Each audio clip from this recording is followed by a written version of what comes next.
কবর যেটা কবর, এই কবরের ভাষা তো কোরআনের ভাষা।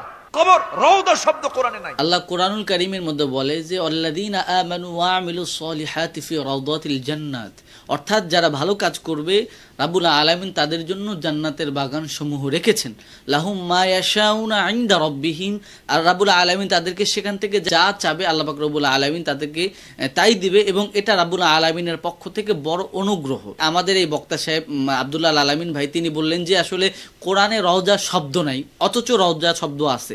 তিনি কোরআনুল কারীম ভালো করে না পড়ে তিনি এমনভাবে সিদ্ধান্ত দিয়ে দিলেন যে তিনি একেবারে কোরআনের সবগুলো শব্দ সে পড়ে ফেলছে এবং এ টু জেড সব কিছু জানে, অথচ রওজা শব্দ আছে তিনি বলতেছে নাই। এরকম গুমরাহি বক্তব্য শুধু আব্দুল্লাহ আল আলামিন তিনিই দেন, এরকম অসংখ্য আলেম ওলামা দেয়। এবং রাসূল সাল্লাল্লাহু আলাইহি ওয়াসাল্লামের রওজাকে রওজা বলা নিয়ে যাদের চুলকানি, এই জিনিসটা আমি বুঝি না।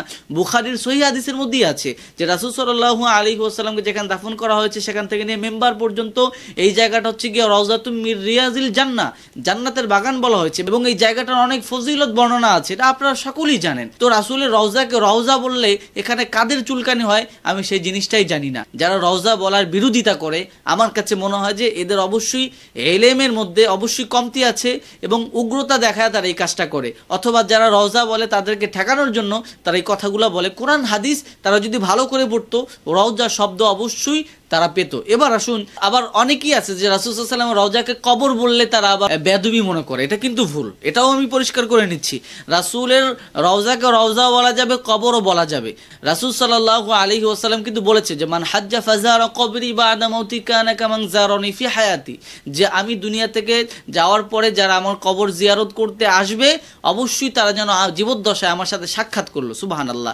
এবং আল আম্বিয়া ওয়া হাইয়াউন ফি কুবুরিহিম ইউসাল্লুনা, রাসূল আরো বলেছেন যে সমস্ত আম্বিয়া কেরাম তারা তাদের কবরের মধ্যে জীবিত, বা এরকম কবরের অনেক শব্দ আছে যেটা বলা যায়। সুতরাং মানে রাসূল সাল্লাল্লাহু আলাইহি ওয়াসাল্লামের কবরকে রওজা বলা যাবে না, এই কথাটা বলাটাও যেমন গুমরাহি, তেমনই ভাবে রাসূল সাল্লাল্লাহু আলাইহি ওয়াসাল্লামের রওজাকে কবর বলা যাবে না, এটাও গুমরাহি। সুতরাং আমাদেরকে এই দুইটা জায়গা থেকে বের হয়ে আসতে হবে এবং হাদিসের শব্দগুলো আমাদের না জেনে কথা না বলাই ভালো।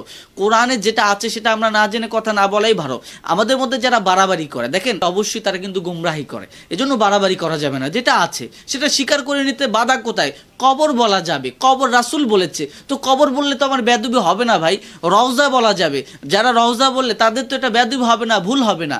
এই জায়গাগুলো থেকে আমাদেরকে বের হয়ে আসতে হবে। পক্ষে বিপক্ষে আমাদেরকে না গিয়ে যে জিনিসটা আছে কোরআন এবং হাদিসে সেটা আমরা নিরপেক্ষভাবে মেনে নিলেই তো হয়। আমি মেনে নিলাম কবর বলা যাবে, রওজা বলা যাবে, অনেকেই আছে এটা নিয়ে দ্বন্দ্ব করবে, অথচ কোরআন এবং হাদিস ঘাটলে দুইটাই আপনারা পাবেন। সুতরাং আমার অনুরোধ থাকবে যে গোমরাহি বক্তব্যগুলো থেকে বের হয়ে, উগ্রতা থেকে বের হয়ে নিরপেক্ষ দৃষ্টিকোণ থেকে আমরা কোরআন হাদিস ঘাটবো।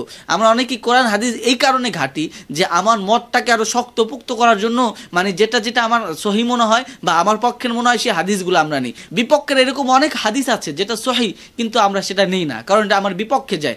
এই জায়গাটা থেকে আমাদেরকে বের হয়ে আসতে হবে। আমরা যদি আগে থেকে দলকানা অবস্থায় কোরআন এবং হাদিস ঘাটি, আমাদের নিজেদের মতের মতো কোরআন হাদিস ব্যবহার করি, তাহলে এটা কিন্তু গোমরাহি। কোরআন এবং হাদিস আমরা যেটা সত্য পাবো সেটা মেনে নিব, আমরা কোরআন হাদিস আমাদের সত্যতা যাচাই বাছাই করার জন্য রিচার্জ করব না। এই জায়গা থেকে রাব্বুল আলামিন আমাদেরকে হেফাজত